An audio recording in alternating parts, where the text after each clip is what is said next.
If you're a Trump voter, you probably like Joe Rogan as well. The two go hand in hand, along with UFC, masculinity, eating barbecue, and loving your country, having at least an ounce of testosterone in your bloodstream.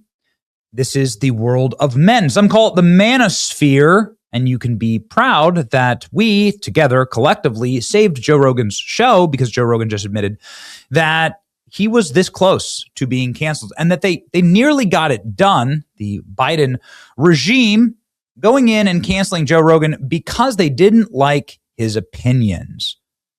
And Joe Rogan was, of course, right, and they were wrong, and nobody will ever apologize for it. But this is how insane and how bad things had gotten in the year 2021.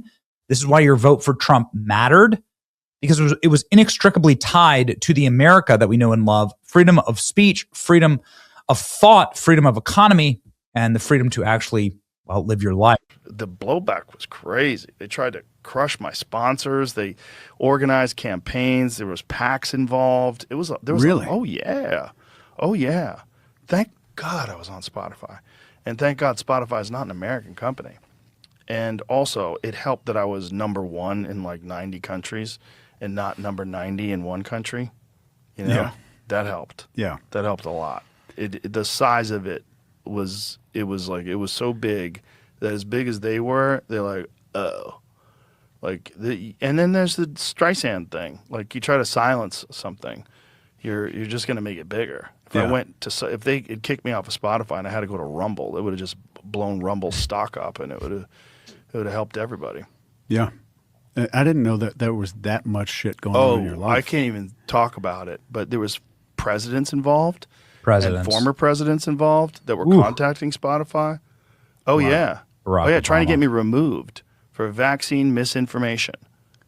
Yeah. Wow. And that turned out to be right. All of it. Not a single apologize. Interviewing the dude that invented mRNA. Oh, yeah. And the most published doctor in his field. Not a single apology. Not a single apology from anybody. Not a single retraction. Not a single, mea culpa. Not a single we were wrong. And, I lost a lot of sponsors. I lost a lot during those days. It was interesting. There was a time where it was working. Wow. Yeah. I didn't know there was that much coordination. Oh, there was a lot of coordination. People are going to be. I don't talk about it too much because it's pretty deep. It was nuts, but it didn't work, right? But they tried, and they tried it. They spent a lot of money. A lot of money. It wasn't a small amount of money. It wasn't a small amount of people. It was a lot of people and a lot of money. Good Lord. Yeah. That part was spooky. But the turning my face green was hilarious. That didn't bother me at all. That's good. It's also, I'm a comedian. You know what I mean? Like, I'm a shit talker. Like, that's what I do. If you talk shit to me, it's like, you're not going to hurt my feelings that much. It's like, I'm used to it. It's normal. It's a part of the game that I play. So, especially if you're doing it and there's a video that's the real video that's available for anybody that goes on my Instagram page, like, retards. Like, what it is crazy. It's a stupid checker move. It's so dumb. What is he talking about? Here we go. This is the famous CNN edit. You can see the original, and then you can see the CNN broadcast. The CNN broadcast version makes Joe Rogan look like Stonehenge. I don't even know what kind of coloration is this. It's like blackface. Is this like some type of Thanos looking thing? I don't even know what that would be. I mean, listen, in this, he's looked better, I guess. In this video, it's not the greatest lighting. It looks like he's lost a little sleep. Have you had COVID? Have you had a bad flu? It's like bad. COVID, like the flu, right? Is it the flu? You get the flu? Anyway. So like, yeah, it's no fun. So I've seen Joe Rogan look better, but he didn't look like this. Is what he's talking about. What does he look like? It's Planet of the Apes. He looks like, what does he look like? He's the color of a bowling ball.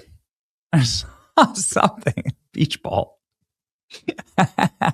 Anyway, that's what CNN did to him. Joe Rogan saying that presidents got him canceled. Presidents, multiple presidents. You know exactly what this is, of course, Barack Obama. Barack Obama's obsessed with media, obsessed with power. He's the only president to ever keep living right down the street from the White House.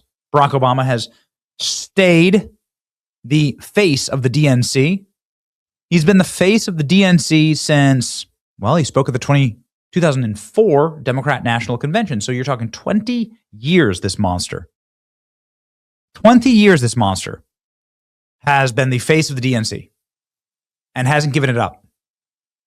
And if you saw the dog and pony show and the brutalist communist humiliation of Barack Obama's a little Marxist ceremony in Chicago for the opening of his library, oh, so hard to watch. It's so cringe. But like, he's not stepping aside anytime soon. Barack Obama immediately ran to Netflix for a Netflix deal, immediately signed multi-million-dollar book deals, started his own production company. He's obsessed with media. It was absolutely Obama. Everybody's like, it's Joe Biden. Joe Biden was crapping his pants. Liberals like Fauci and Jill Biden tried to get Joe Rogan off Spotify. Tell it all, Joe. Everyone's saying, what do you have to lose? Just tell the people.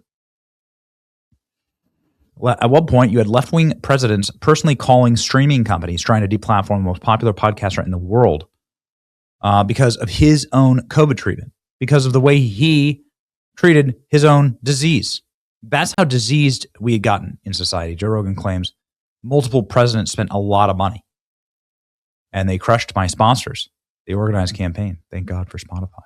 This is really messed up, concerning.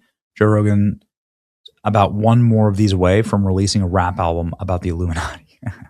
Black-pilled.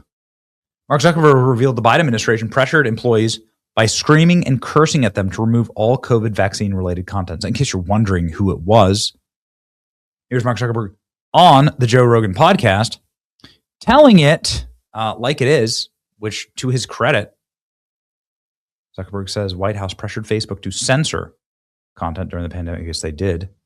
Google admits to censorship, of course. They invited back banned users. Big tech cover-up. And they'll do it again. Trust me, they'll do it again. So that's why we have to win and have a 1,000 years of a MAGA in this country. Here's Zuckerberg explaining how dystopian this all was. These people from the Biden administration would call up our team and like scream at them and curse, and it's like these documents it's all kind of out there. Did you record any of those phone calls? I don't think we but I think I want to listen. I mean, there are emails. the emails are published. It's all kind of out there, and they're like, and basically it just got to this point where we were like, no, we're not gonna take down things that are true. That's ridiculous.